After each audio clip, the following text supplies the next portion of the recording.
¿Alguna vez te has preguntado por qué Jesús, el Salvador del mundo, provino de la tribu de Judá y no de otra? Entre las 12 tribus de Israel, Judá no era la más numerosa ni la más prominente al principio. Entonces, ¿qué la hizo tan especial para que Dios la eligiera como la cuna del Mesías? Tal vez has escuchado hablar de la tribu de Leví, los sacerdotes, o de la tribu de José, tan bendecida en Egipto, pero no fue ninguna de ellas la escogida. Hoy vamos a sumergirnos en este misterio y descubrir los motivos profundos y espirituales que llevaron a Dios a escoger a Judá como la tribu de la promesa. A lo largo de este video desentrañaremos el significado de esta elección, desde la profecía de Jacob hasta su cumplimiento en Jesús, el león de la tribu de Judá. Para comprender por qué Jesús provino de la tribu de Judá y no de otra, es esencial explorar el contexto histórico y genealógico que rodea a las 12 tribus de Israel y el plan divino revelado en la Biblia. Estas tribus, descendientes de los 12 hijos de Jacob, quien luego fue llamado Israel, conformaron el corazón de la nación de Israel. Cada una de las tribus fue bendecida de manera única por Jacob en Génesis 49, y estas bendiciones jugarían un papel fundamental en la historia de la salvación. Las 12 tribus eran Rubén, Simeón, Leví, Judá, Dan, Neftalí, Gad, Aser, Isaacar, Zabulón, José, cuyos hijos Efraín y Manasés recibieron bendiciones específicas, y Benjamín.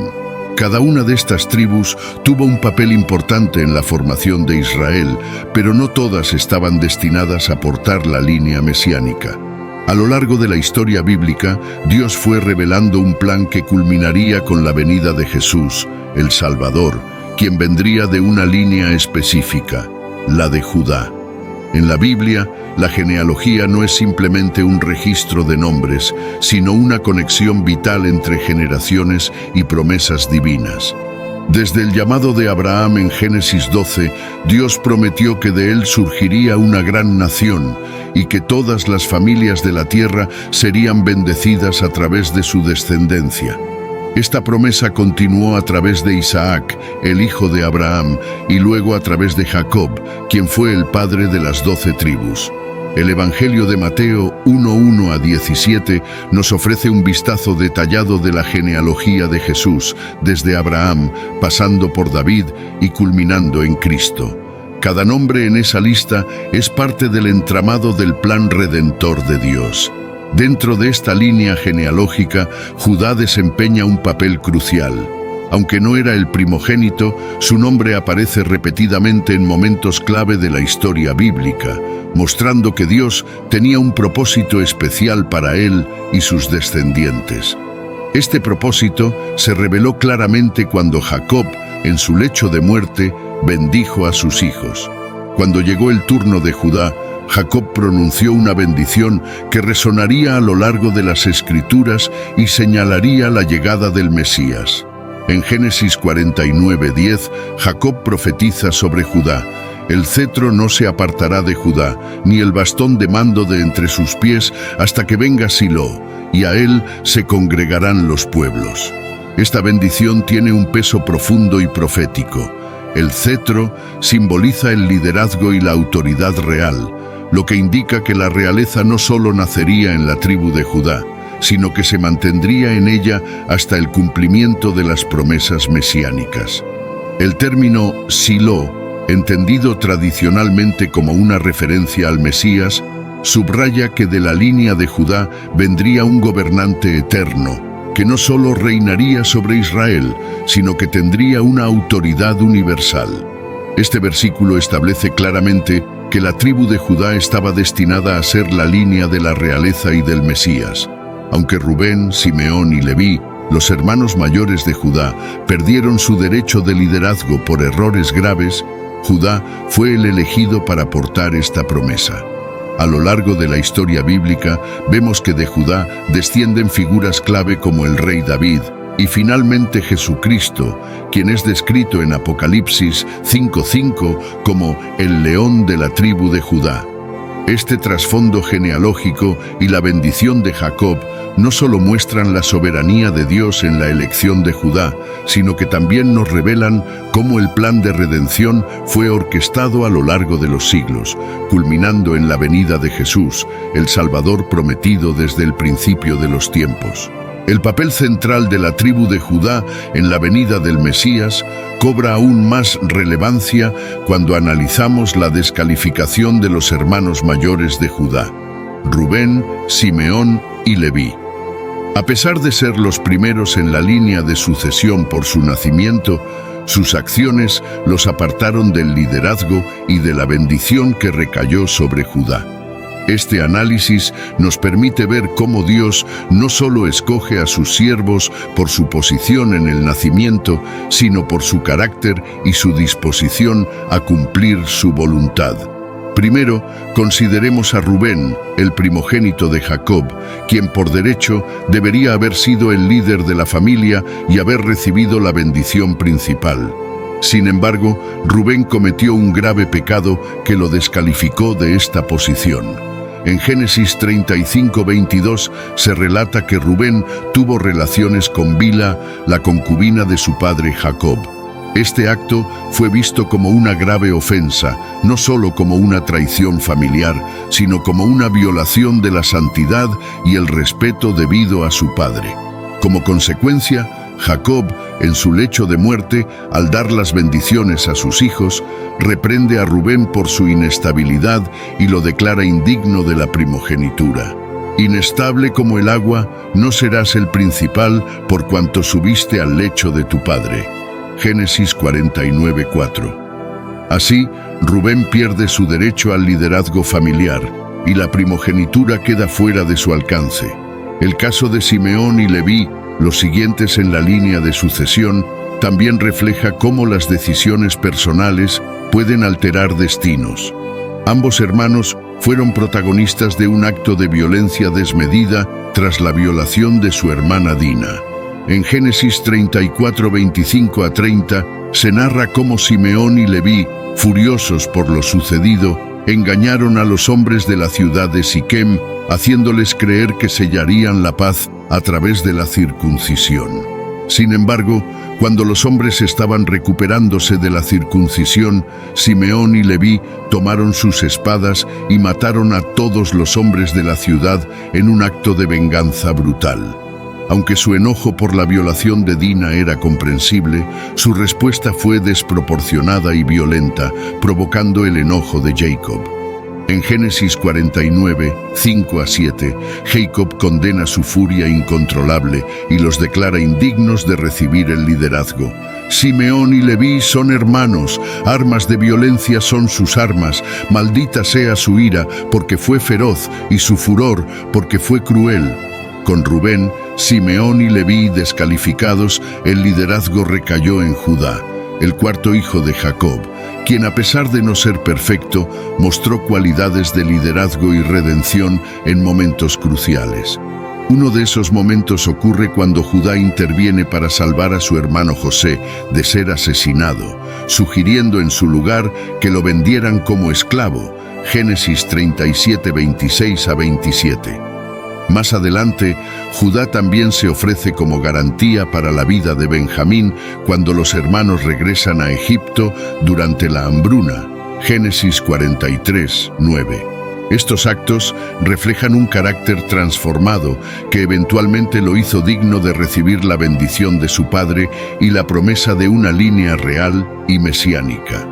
La descalificación de los tres hermanos mayores nos enseña una lección profunda sobre la justicia de Dios. Aunque Rubén, Simeón y Leví tenían el derecho natural por su nacimiento, sus acciones descalificaron ese derecho. Dios, en su justicia, no premia la posición, sino el corazón y las decisiones. A través de sus errores, vemos cómo las consecuencias del pecado pueden cambiar destinos y afectar no solo a los individuos, sino también a generaciones enteras. En contraste, la elección de Judá muestra cómo Dios puede redimir a aquellos que, a pesar de sus errores, muestran arrepentimiento y crecimiento. Judá fue el elegido para llevar el cetro, el símbolo de la realeza y el liderazgo, una decisión que culminaría en la llegada del Mesías, Jesús, el león de la tribu de Judá. Esta historia nos recuerda que, aunque las decisiones tienen consecuencias, Dios siempre puede redimir y guiar a aquellos que se arrepienten y se alinean con su propósito. La historia de José y sus hermanos es uno de los relatos más emblemáticos del Antiguo Testamento, y en ella, Judá juega un papel crucial en la redención y el destino de su familia. En Génesis 37, 26 a 27, Judá interviene en un momento decisivo que no solo cambia la vida de José, sino que también marca el camino para el cumplimiento del plan divino. La historia comienza cuando los hermanos de José, movidos por la envidia, conspiran para deshacerse de él. José, el favorito de su padre Jacob, había provocado los celos de sus hermanos con sus sueños proféticos y la preferencia de su padre, simbolizada en su famosa túnica de muchos colores. En un arrebato de odio, los hermanos de José primero planean matarlo. Rubén, el mayor, trata de intervenir sugiriendo que lo arrojen a una cisterna vacía, con la intención secreta de rescatarlo más tarde. Sin embargo, es Judá quien finalmente propone una solución que cambiará el curso de la historia. En Génesis 37, 26 a 27, Judá dice a sus hermanos: ¿qué ganaremos con matar a nuestro hermano y ocultar su sangre? Vendámoslo a los ismaelitas. Después de todo, es nuestro hermano, nuestra propia carne y sangre.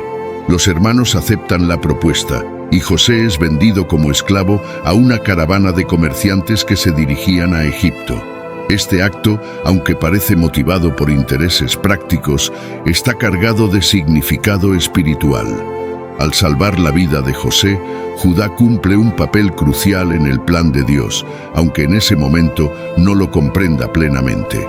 Si los hermanos hubieran matado a José, la historia de redención que seguiría no habría sido posible. José, llevado a Egipto como esclavo, ascendió a la posición de segundo al mando bajo el faraón, lo que lo puso en una posición clave para salvar a su familia durante una gran hambruna años después. La providencia divina es evidente en esta historia. Aunque José fue vendido como esclavo y sufrió terribles injusticias, Dios utilizó estos eventos para cumplir su plan. José, quien inicialmente fue traicionado por sus propios hermanos, se convierte en el salvador de su familia y de muchas otras personas cuando provee alimento durante la hambruna. Cuando los hermanos de José finalmente lo encuentran en Egipto, ellos no lo reconocen. Es en este reencuentro donde la providencia divina orquesta una reconciliación que trasciende las rivalidades familiares. José, lleno de compasión, perdona a sus hermanos y les dice: ustedes pensaron hacerme mal, pero Dios lo encaminó para bien, para que se cumpliera lo que hoy vemos, salvar la vida de mucha gente. Génesis 50:20. La intervención de Judá, aunque inicialmente parezca pragmática, tiene profundas implicaciones en el destino de su familia. Al sugerir vender a José en lugar de matarlo, Judá preserva la vida de su hermano y, sin saberlo, contribuye al plan de redención de Dios. A lo largo de la historia, vemos cómo Dios utiliza incluso las decisiones humanas llenas de defectos y motivaciones mixtas para cumplir su voluntad perfecta. Más adelante en la narrativa, Judá emerge como un líder y un hombre transformado. En Génesis 44, cuando los hermanos regresan a Egipto por segunda vez, Judá se ofrece como garante de la seguridad de Benjamín, el hermano menor. Ante el riesgo de perder a Benjamín, Judá se ofrece a sí mismo como esclavo en lugar de él, diciendo: ahora pues te ruego que tu siervo se quede en lugar del joven como esclavo de mi señor, y que el joven suba con sus hermanos. Génesis 44:33. Este acto de sacrificio marca un cambio significativo en Judá, quien se muestra dispuesto a dar su vida por su hermano.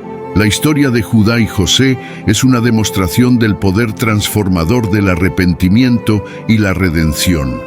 Las decisiones de Judá, tanto al salvar a José como al sacrificarse por Benjamín, revelan el carácter que lo llevaría a convertirse en el linaje del Mesías. A través de Judá vemos cómo Dios utiliza las decisiones humanas, incluso aquellas imperfectas, para cumplir su plan de salvación y reconciliación.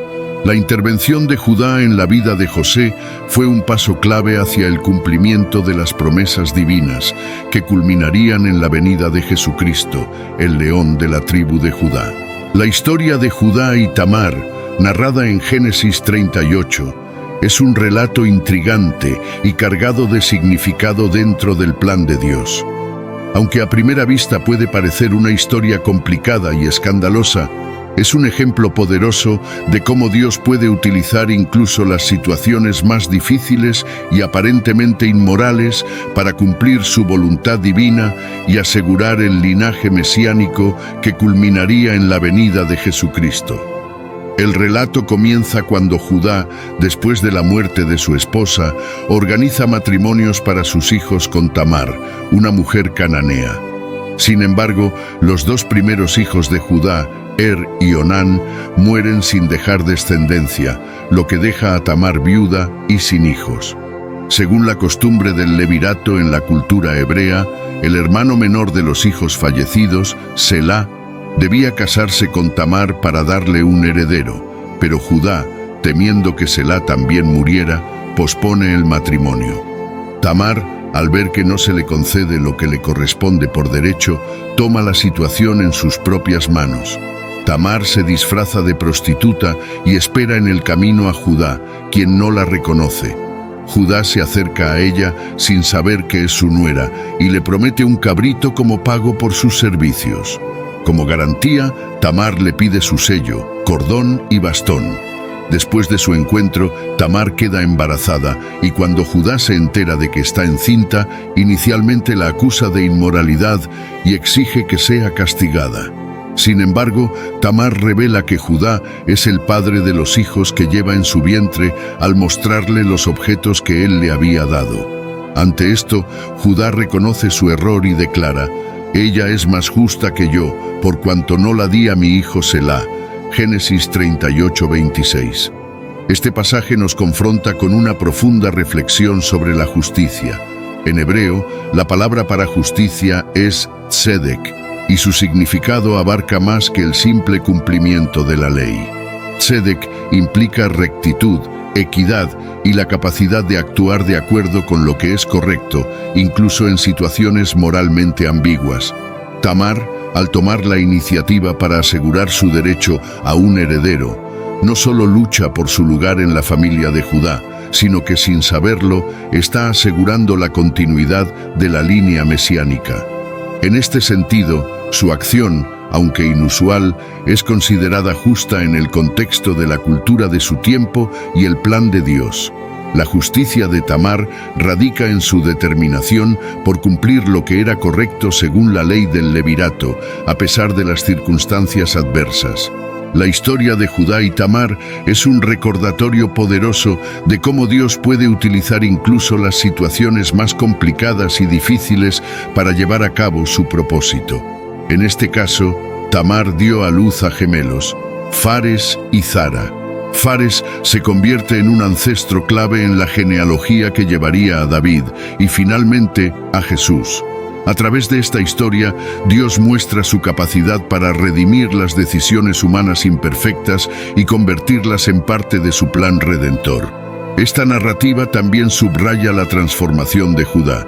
Inicialmente, él no cumplió con su responsabilidad hacia Tamar, pero después de este incidente, vemos a un Judá más responsable y consciente de sus acciones. Un hombre que más tarde se ofrecería en sacrificio por su hermano Benjamín en el relato de José. Esta transformación lo prepara para el papel clave que jugará en el linaje del Mesías. La historia de Judá y Tamar nos enseña que Dios puede obrar en medio del caos, las fallas humanas y las situaciones inesperadas para cumplir su voluntad. Tamar, al tomar una acción audaz y arriesgada, asegura la continuidad de una promesa que no solo era vital para ella, sino para toda la humanidad. En última instancia, este relato apunta hacia la fidelidad de Dios y su compromiso de cumplir su plan de redención sin importar los obstáculos o las complicaciones en el camino. La elección de David como rey de Israel marcó un momento crucial en la historia bíblica, especialmente dentro del linaje de la tribu de Judá. David, un joven pastor y el menor de sus hermanos, fue ungido por el profeta Samuel bajo la dirección de Dios para ser el segundo rey de Israel. 1 Samuel 16:13. Aunque parecía una elección improbable, David, descendiente de Judá, fue seleccionado por Dios no solo por sus capacidades humanas, sino por su corazón dispuesto a seguir a Dios fielmente. Esta elección consolidó la conexión entre la tribu de Judá y el liderazgo real de Israel y sentó las bases para el cumplimiento de la promesa mesiánica. El pacto davídico, anunciado en 2 Samuel 7:16, es una de las promesas más importantes de la Biblia en relación con el linaje de David. Dios, a través del profeta Natán, le promete a David: «Tu casa y tu reino permanecerán para siempre delante de mí. Tu trono será establecido para siempre». Este pacto no solo asegura que la dinastía de David continuará, sino que también establece que su trono será eterno. Aquí es donde el concepto del Mesías comienza a tomar una forma más clara. Un descendiente de David gobernará para siempre, no solo en un reino terrenal, sino en uno eterno. El término rey en hebreo es Melech, y este título no solo implica poder y autoridad, sino que también lleva consigo una connotación espiritual en la Biblia. En el contexto de Israel, el rey no era solo un gobernante político, sino también un representante de Dios en la tierra. El Melech tenía la responsabilidad de guiar al pueblo de acuerdo con la ley divina, protegerlo y mantener la justicia y la rectitud. El papel del rey en Israel, particularmente en el linaje de David, no se limitaba a ser un gobernante terrenal, sino que prefiguraba al Mesías, quien gobernaría no solo a Israel, sino a todas las naciones con justicia y paz. El pacto davídico también señala hacia la promesa mesiánica, es decir, la venida de un descendiente de David que establecería un reino eterno.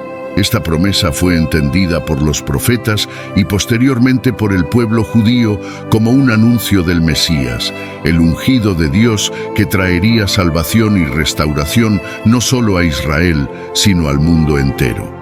Jesús, nacido en Belén, la ciudad de David, es identificado en el Nuevo Testamento como el cumplimiento de esta promesa. Él es llamado el Hijo de David en varios pasajes del Evangelio, lo que subraya su derecho al trono de David y su papel como el rey prometido por Dios. Mateo 1:1, Lucas 1:32-33. La conexión entre el linaje de Judá y la realeza de David es, por lo tanto, un elemento esencial en la preparación del camino para la venida del Mesías. Dios eligió a la tribu de Judá para ser la línea real de Israel, y a través de David, esa línea se consolidó con una promesa eterna. El reinado de David, aunque imperfecto, reflejaba el deseo de Dios de gobernar a su pueblo a través de un rey justo y piadoso. Sin embargo, esa promesa no se cumplió completamente hasta la venida de Jesús, quien trajo un reino diferente, un reino no de este mundo, sino un reino espiritual y eterno que trasciende las fronteras terrenales. En la historia de la realeza de David y el linaje de Judá, vemos cómo Dios utiliza el liderazgo humano para preparar el camino para algo mucho mayor, la llegada del Mesías. Mientras que David gobernó con sabiduría y coraje, fue Jesús, el descendiente final de David, quien cumplió plenamente la promesa de un trono eterno. El linaje real de Judá, desde los tiempos antiguos hasta el cumplimiento en Cristo, nos muestra cómo cada evento en la historia bíblica está entrelazado en el plan redentor de Dios, y cómo todo apunta hacia el establecimiento de su reino eterno a través del Mesías, Jesucristo, el Rey de Reyes. El título, El León de la tribu de Judá, es uno de los más poderosos y simbólicos que se le atribuye a Jesucristo en la Biblia, específicamente en el libro de Apocalipsis. En Apocalipsis 5:5, el apóstol Juan describe una visión en la que se le dice: «No llores, he aquí, el león de la tribu de Judá, la raíz de David, ha vencido para abrir el libro y desatar sus 7 sellos». Esta declaración no solo consuela a Juan en un momento de desesperación, sino que también revela el poder y la autoridad del Mesías como el único capaz de cumplir el plan final de redención de Dios. El término león tiene un significado profundo en la cultura hebrea y bíblica. El león es un símbolo universal de fuerza, majestad y poder.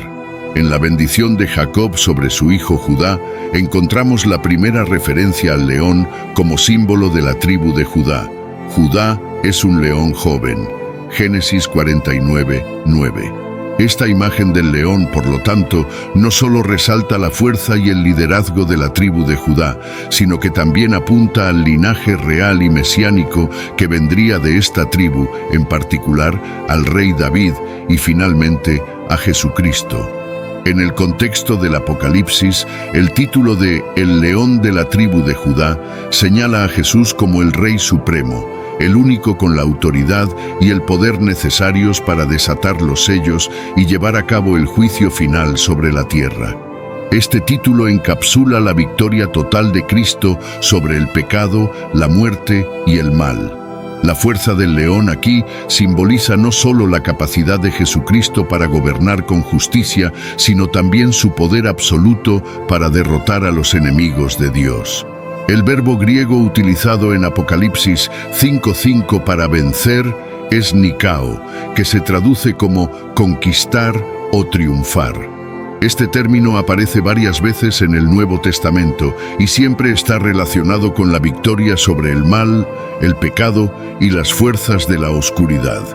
En este pasaje se refiere a la victoria definitiva de Jesús a través de su muerte en la cruz y su resurrección, que le otorgan el derecho de desatar los sellos y abrir el libro del destino. Cristo no solo ha vencido, sino que continúa venciendo en cada aspecto de la historia redentora. La victoria de Jesús, expresada por el término nikao, es total y eterna. A través de su sacrificio en la cruz, Cristo venció el poder del pecado y la muerte, ofreciendo salvación a la humanidad. En el simbolismo del león, esta victoria no es solo una batalla ganada, sino el establecimiento de un reino que jamás será destruido. Jesús no es solo un rey temporal, sino el rey eterno, cuyo reinado es inmutable y cuya victoria final sobre el mal será manifestada en el juicio y la restauración de todas las cosas. El simbolismo del león también tiene un fuerte componente de autoridad. En muchas culturas antiguas, el león era considerado el rey de los animales, gobernando con poder y majestuosidad. Al llamarse a Jesús el león de la tribu de Judá, el Apocalipsis nos recuerda que Cristo es el gobernante supremo, investido con toda la autoridad del Padre para gobernar con justicia. El león representa su poder para destruir a los enemigos del pueblo de Dios y establecer un reino de paz y justicia. El título de El León de la tribu de Judá no solo señala la naturaleza poderosa de Cristo, sino también su capacidad de proteger y guiar a su pueblo con autoridad real y divina. A través de este título, Jesús es representado como el Rey Mesías prometido desde los tiempos de Jacob y David, cumpliendo las profecías y trayendo a la realidad el plan redentor de Dios para la humanidad. El león de la tribu de Judá es un título que encapsula la fuerza, el poder y la autoridad de Cristo como el Mesías victorioso. Su triunfo sobre el mal es completo y eterno, y su reinado como rey es justo y misericordioso. Jesús, como el león de Judá, es el símbolo perfecto de la victoria final de Dios sobre el mal. Un reinado que nunca terminará y que traerá restauración y paz a toda la creación. La historia de Ruth y Boaz, narrada en el libro de Ruth, Es un testimonio hermoso de la providencia divina y de cómo Dios utiliza incluso a quienes parecen ajenos a su pueblo elegido para cumplir su plan redentor. En el relato de Ruth 4:13 a 17, vemos cómo Ruth, una mujer moabita y extranjera, es incorporada a la línea mesiánica a través de su matrimonio con Boaz, un hombre de la tribu de Judá. Este matrimonio no solo asegura la descendencia de Ruth, sino que también la coloca en el linaje directo del rey David y finalmente de Jesús. La historia de Ruth comienza con una tragedia. Su esposo, junto con su cuñado y su suegro, mueren, dejando a Ruth y a su suegra, Noemí, en una situación precaria. A pesar de tener la opción de regresar a su tierra y buscar un nuevo esposo, Ruth decide permanecer leal a Noemí y seguirla de regreso a Belén. Su famosa declaración, «Tu pueblo será mi pueblo y tu Dios será mi Dios». Ruth 1:16 revela su decisión de abrazar la fe del pueblo de Israel, dejando atrás su vida en Moab. En Belén, Ruth comienza a trabajar en los campos de Boaz, un pariente cercano de Noemí. Boaz, al darse cuenta de la situación de Ruth, muestra una gran generosidad hacia ella, permitiéndole recoger espigas en sus campos y protegiéndola de cualquier maltrato. Eventualmente, Noemí le aconseja a Ruth que busque a Boaz como su Goel, su redentor. En la ley hebrea, un Goel era un pariente cercano que tenía el derecho y la responsabilidad de redimir la tierra o las posesiones de un miembro de la familia que había muerto o caído en desgracia, asegurando la preservación de la línea familiar. Boaz, actuando como redentor, asume esta responsabilidad con gran honor. En Ruth 4:13 a 17, el relato concluye con el matrimonio de Boaz y Ruth, y con la noticia de que ella dio a luz a un hijo llamado Obed. Este niño se convierte en el abuelo de David, lo que significa que Ruth, una extranjera, es parte directa del linaje que llevará al Mesías. La incorporación de Ruth a esta genealogía no es accidental, es un ejemplo claro de la providencia divina, que guía cada detalle hacia el cumplimiento del plan redentor de Dios. El término hebreo Goel significa redentor o rescatador y tiene profundas connotaciones en la Biblia. Un Goel no solo aseguraba la continuidad de una familia en riesgo de desaparecer, sino que también era un símbolo de salvación y restauración.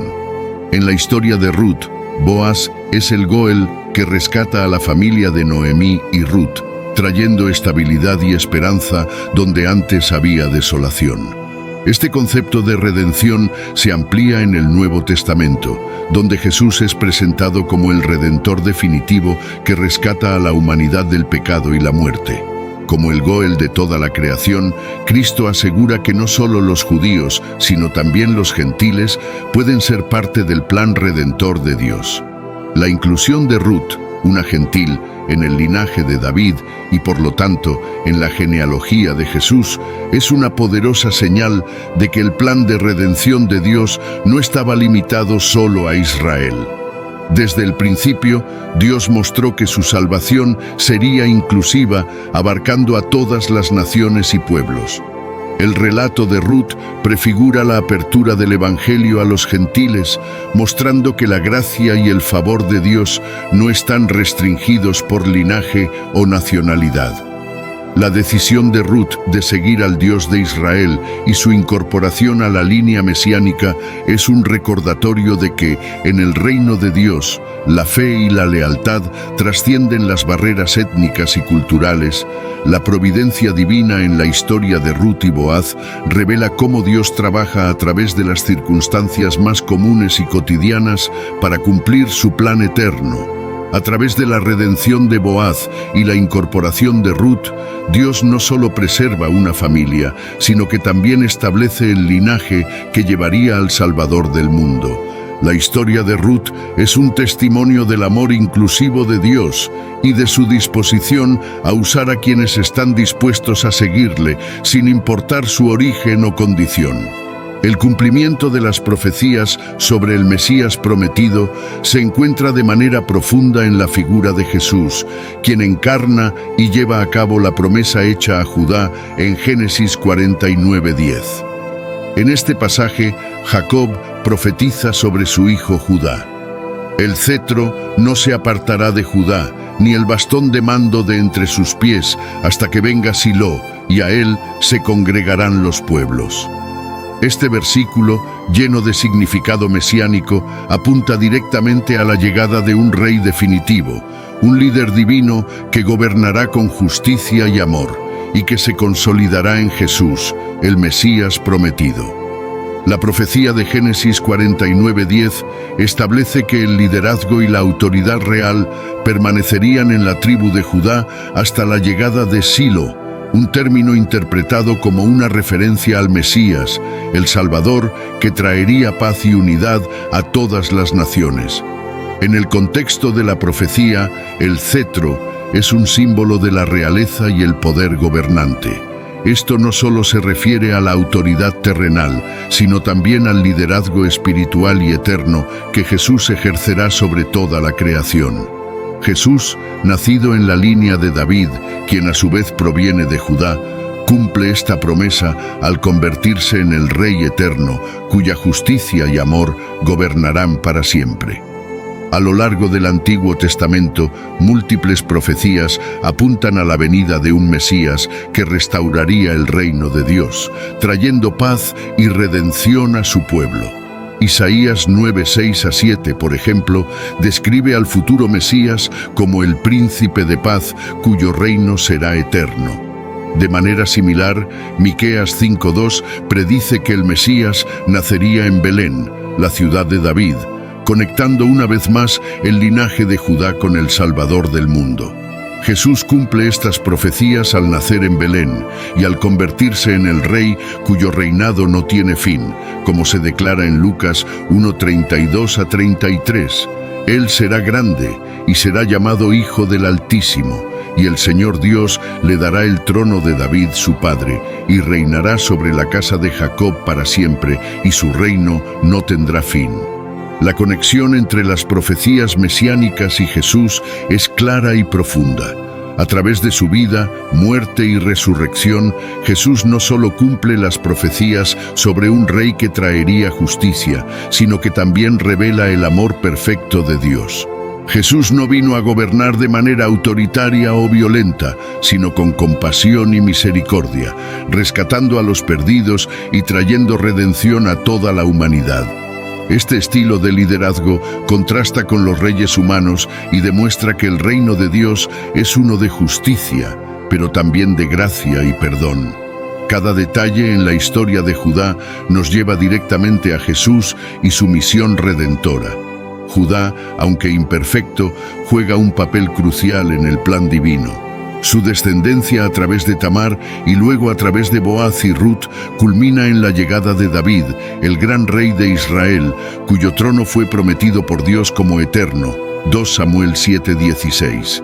Sin embargo, este reinado eterno no fue completamente cumplido en David o en sus descendientes terrenales, sino en Jesús, quien es el verdadero león de la tribu de Judá. Apocalipsis 5:5, el rey que no solo gobierna a Israel, sino a todas las naciones. La historia de Judá es un reflejo del poder de la redención divina. A pesar de sus errores, Judá fue elegido para ser el antepasado del Mesías. Dios, en su infinita sabiduría y gracia, utiliza a personas imperfectas para cumplir su propósito perfecto. Esta historia nos muestra que el plan de Dios es soberano y que desde los tiempos antiguos cada detalle fue orquestado para traer salvación a través de Jesús. Él es el cumplimiento final de la profecía de Judá. A través de él, el cetro de la realeza no se aparta de la tribu de Judá, sino que se establece para siempre en un reino de justicia, paz y amor. El Mesías prometido no solo restaura el trono de David, sino que también trae redención y esperanza a toda la humanidad, cumpliendo el plan perfecto de Dios para salvar a su pueblo y establecer su reino eterno. Para concluir, queremos agradecerte por el apoyo que nos has brindado. Bendiciones para ti y tu familia. Si te sorprendió la temática de este video, imagina el video que aparece en la pantalla. Haz clic en él y descubre lo que la Biblia dice sobre ¿es el Paraclito el mismo Jesús? La verdad que necesitas saber. Deja en los comentarios tu opinión sobre el tema del video, siempre respetando la opinión de los demás. Si este contenido fue valioso para ti, te pido que me apoyes con tu suscripción para que no te pierdas ninguno de nuestros próximos videos. Comparte este video con familiares y amigos. Esto ayuda a que el video llegue a más personas. Juntos podemos iluminar más mentes y expandir nuestro entendimiento. Te esperamos. Gracias por acompañarnos y que Dios los bendiga.